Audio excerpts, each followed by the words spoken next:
Seekor dinosaurus kecil nekat nyerang pria ini sampai ngebanting dia ke tanah, tapi malah dinonya yang tumbang. Belum sempat lega, beberapa dinosaurus lain udah lari ngejar. Si pria kabur ke helikopter, tapi pilot bilang gak ada bensin. Si pria buru-buru ambil selang buat isi bensin, tapi baru sempat diisi sedikit, helikopter udah harus terbang karena dinosaurus udah nyusul. Si pria nekat cabut selangnya, gak sengaja kena kepala dino, tapi satu dino lagi udah berhasil loncat ke helikopter. Pilot panik, si pria malah kelempar jatuh. Lawan 3 dino sendirian, dia semprot pakai bensin sambil lari ke helikopter. Temennya langsung tembak flare gun, dan ya, ledakan gede banget nyelamatin mereka.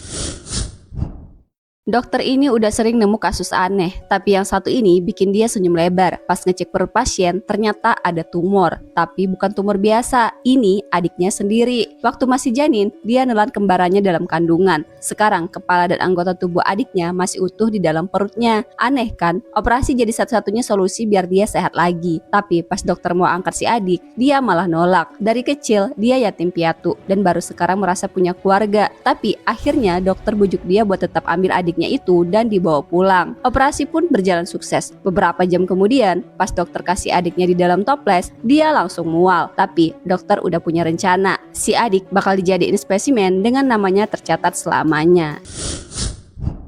Baju anti ledakan ini beratnya 40 kilo dan fungsinya bukan buat nyelamatin nyawa, tapi cuma buat ngurangin efek ledakan. Tapi ada satu orang yang nekat banget mau coba. Pria ini udah sukses jinakin banyak bom dan tiap misi selalu turun langsung tanpa robot. Di tugas perdananya di medan perang, dia nemu bom gede yang dikubur di tanah. Dengan santai, dia buka bebatuan, rapiin kabel, terus potong 2 kabel penting. Pas semua orang udah lega karena bom berhasil dijinakan, dia malah nemu satu kabel lagi yang mencurigakan. Dia tarik kabel itu dan ternyata kabel itu nyambung ke satu tumpukan bom yang disembunyiin di sekeliling dia. Kalau meledak bisa habisin satu blok, tapi pria ini tetap tenang. Satu-satu dia potong kabelnya sambil tiarap. Setelah semua berhasil dijinakan, dia angkat semua detonator dengan bangga. Ibu cowok ini udah meninggal, tapi dia masih yakin ibunya cuma pingsan. Jadi dia nekat manggil tim penyelamat karena yakin ibunya yang udah gak bernapas itu cuma pingsan. Katanya pagi masih ngobrol, sore tiba-tiba diem. Pas petugas masuk kamar, langsung kecium bau busuk. Mayat ibunya udah mulai membusuk. Mereka nyaranin manggil krematorium, tapi si pria malah marah. Dia maksa ibunya harus diselamatin. Petugas mulai curiga kondisi mental si pria gak stabil. Waktu diminta kirim mobil jenazah, si pria malah ambil pedang dari pojokan. Nah, biar gak ribut, petugas pura-pura nolongin. Komandannya acting bilang nadi ibunya lemah dan minta alat kejut. Sambil ngatur siasat, mereka suruh si pria balik badan. Lalu akhirnya dia langsung ditahan. Setelah ditenangkan dan dijelasin pelan-pelan, si pria akhirnya sadar ibunya udah beneran meninggal. Dia sekarang cuma bisa nangis sedih. Malam tahun baru jadi heboh gara-gara pria ninja ini bikin aksi nekat yang gak disangka-sangka. Dia nyebar uang sama emas ke kerumunan orang, bikin semua orang bahagia dan muji-muji dia. Tapi siapa sangka semua itu hasil dia ngegas dari berangkas super ketat yang isinya harta orang-orang terkaya di Jepang. Dia berhasil masuk tanpa ketahuan, lalu fokus total buat ngejebol berangkas gede yang penuh kode rumit. Pas berangkasnya kebuka, ada pejabat yang datang buat ambil harta itu. Tapi sebelum mereka masuk, di depan berangkas udah ada tanda kalau pencuri legendaris ini udah lebih dulu ngegas isinya. Walaupun ketahuan, dia kabur dengan skill yang gak main-main. Lari cepat, lompat, bahkan ngelawan penjaga berangkas dengan keahlian bertarungnya yang edan banget. Pria ini ngelawan badai salju cuma demi nyelamatin anak-anak yang lagi sakit. Padahal usianya udah gak muda dan doginya juga udah ringkih. Awalnya dia nyetir kereta salju di lereng curam, kecepatannya luar biasa. Tiba-tiba kehilangan kendali. Dia coba nahan pakai tongkat besi, gagal. Akhirnya dia lompat, narik saljunya sambil diseret puluhan meter. Untungnya berhasil berhenti. Dogi kesayangannya, si Husky, balik lagi ke dia. Setelah kejadian itu, dia nemuin doginya luka. Terus dia bawa ke tempat wanita yang rawat dogi-doginya. Di sana pria ini malah kepikiran hal-hal besar. Ternyata dulunya dia bos besar di New York, tapi setelah pensiun dia pindah ke tempat terpencil buat jadi penarik kereta salju. Walaupun zaman udah maju, dia tetap setia pakai doginya. Sampai suatu hari, kota kecil tempat dia tinggal kena wabah. Anak-anak butuh obat, tapi nggak bisa dikirim karena badai salju. Cuma pria ini yang bisa bantu. Awalnya dia nolak, tapi pas lihat kondisi anak-anaknya sakit, hatinya luluh. Dia akhirnya berangkat bawa dogi tuanya. Diiringi tatapan haru semua orang kota, meski badai salju gede banget, dia tetap maju demi nyelamatin nyawa.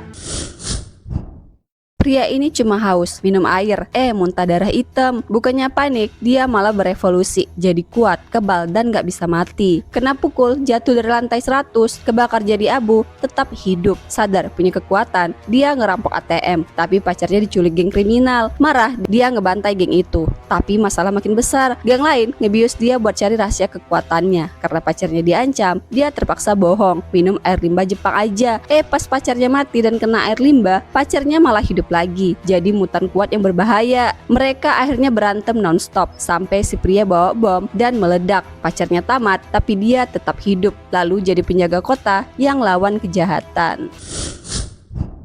Hidup cewek ini nyaris sempurna, suami sayang, dia jadi yang tercantik di kotanya, pokoknya bahagia banget. Tapi semuanya berubah gara-gara sebuah insiden yang bikin dia kehilangan salah satu tangannya. Dia jadi sedih parah, insecure, dan ngerasa gak bisa nerima dirinya lagi. Suaminya yang sayang banget gak tega ngeliat istrinya terus-terusan nangis. Dia sampai jual semua barang berharganya buat bikin tangan buatan dari emas. Pas tangan itu jadi, istrinya senang banget dan mulai percaya diri lagi. Kemana-mana selalu pakai tangan emas itu, bahkan ketemu orang pun juga gak masalah. Tapi gara-gara gak pernah lepasin, tangannya infeksi dan bikin dia sakit parah. Sebelum meninggal, istrinya ninggalin pesan, tangan emas itu harus dikubur bareng dia. Awalnya suaminya nurut, tapi setelah bangkrut dan kepepet, dia terpaksa gali kubur istrinya buat ambil emas itu lagi.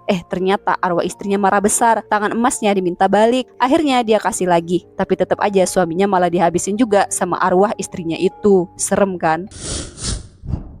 Tangan bocah ini tiba-tiba bengkak gede banget, beratnya sampai 10 kilo lebih. Saking sakitnya dia gak bisa gerak sama sekali. Dokter yang lihat langsung bingung, ini apaan? Setelah diperiksa, ternyata bocil ini kena tumor ganas yang udah nyatu sama tulangnya. Kalau gak diobatin, dalam 2 hari dia bakal game over. Satu-satunya cara yaitu amputasi. Si bocil ketakutan, tapi cuma punya satu permintaan kecil sebelum operasi. Permintaannya apa? Gak ada yang tahu. Tapi sampai bikin dokter cewek yang denger langsung nangis. Rumah sakit langsung panggil tim dokter terbaik, tapi ternyata kanker udah nyebar ke seluruh tulang tangannya. Ganti pakai tulang lain juga nggak bisa. Keluarganya pasrah, sementara dokter ini udah siap buat amputasi. Tapi tiba-tiba dokter kepala nyetop dan bilang, mau gimana pun amputasi itu opsi terakhir. Mereka akhirnya cari-cari, sampai akhirnya di dalam tumor itu mereka nemu satu jari yang masih utuh. Masalahnya tulang telapak tangannya udah nggak ada. Ada yang usul pakai tulang rusuk, tapi risikonya si bocil bakal lumpuh dari atas. Pas semua hampir nyerah, salah satu dokter tiba-tiba teriak. Mereka nemu tulang pengganti di sela-sela kukunya. Setelah beberapa jam, akhirnya operasi sukses. Tangannya memang gak seindah dulu, tapi yang penting dia selamat. Di dalam kelas, tiba-tiba muncul monster di atas meja. Kepalanya ada simbol aneh yang bikin suasana makin seram. Semua siswa langsung panik, lari ke sana ke sini. Tapi pintu kelas udah dikunci, jadi mereka nggak bisa kabur. Yang bikin makin aneh, monster itu nggak langsung nyerang mereka. Malah dia ngeliatin wajah cewek ini, terus senyum. Jadi sebelumnya ada cowok yang lagi iseng isi balon air buat ngerjain temannya. Tahu-tahu monster itu keluar dari tas dan langsung bikin cowok ini pindah alam. Setelah itu monster masuk lagi ke tas dan pulang ke depan pintu kelas. Guru yang nggak tahu apa-apa malah bawa tas itu masuk ke kelas lagi. Terus sebelum pergi, dia ngunci pintu. Tasnya tiba-tiba gerak. Semua siswa takut, nggak ada yang berani deketin. Tapi cewek ini malah penasaran. Dia buka tasnya dan isinya kepala cowok tadi. Dia langsung ketakutan setengah mati. Tapi ada satu anak yang masih nggak percaya. Dia pikir ini semua cuma prank. Dia bilang ke semua orang buat tetap tenang. Tapi tahu-tahu monster itu muncul di belakangnya. Siswa-siswa lain panik, nggak tahu mau lari kemana karena kelasnya tertutup rapat. Kaca-kaca jendela juga utuh semua. Akhirnya 3 orang nekat lari ke gudang dan nutup pintunya pakai sapu. Sementara itu guru masih asik teleponan sama istrinya. Nggak tahu kalau di kelas lagi ada maut berjalan. Bocil di kursi roda ini nggak bisa dianggap remeh. Dia bisa gerakin 2 makhluk horor pakai pikirannya. Makhluk horor itu ada badut psikopat dan boneka beruang galak. Mereka katanya teman imajinasinya, tapi katanya juga mereka yang bunuh orang tuanya sendiri. Psikolog datang buat ngobrol. Awalnya santai. Si bocil cerita kalau badut itu suka bunuh orang yang bahaya buat dia, dan si boneka jadi pelindungnya. Tapi pas si dokter lihat gambar buatan bocil itu, merinding dong. Ada gambar dirinya sendiri plus badut megang pisau. Begitu topik pindah ke orang tua, si bocil langsung ngamuk, tembok digores, gambar rusak, dan suhu ruangan naik drastis, sampai krayon meleleh. Psikolog panik, mau nyuntik bius, tapi si bocil gerakin kursi rodanya pakai pikiran buat ngindar. Gak lama tangan si dokter tiba-tiba nempel di tembok, dan ada yang cekik lehernya. Yang mencekik si boneka beruang itu. Di luar ruangan, teman psikolog coba hubungi polisi, tapi tangannya malah dikendaliin makhluk aneh. Saat dicek pakai kamera suhu, muncul sosok badut, dan sebelum bisa kabur, dia langsung dibunuh. Terakhir, si bocil muncul di jalan. Polisi nyamperin, mau antarin pulang. Tapi pas lihat kaca spion, yang duduk di belakang, ternyata bukan cuma bocil itu aja, tapi ada si badut dan si boneka teddy bear juga.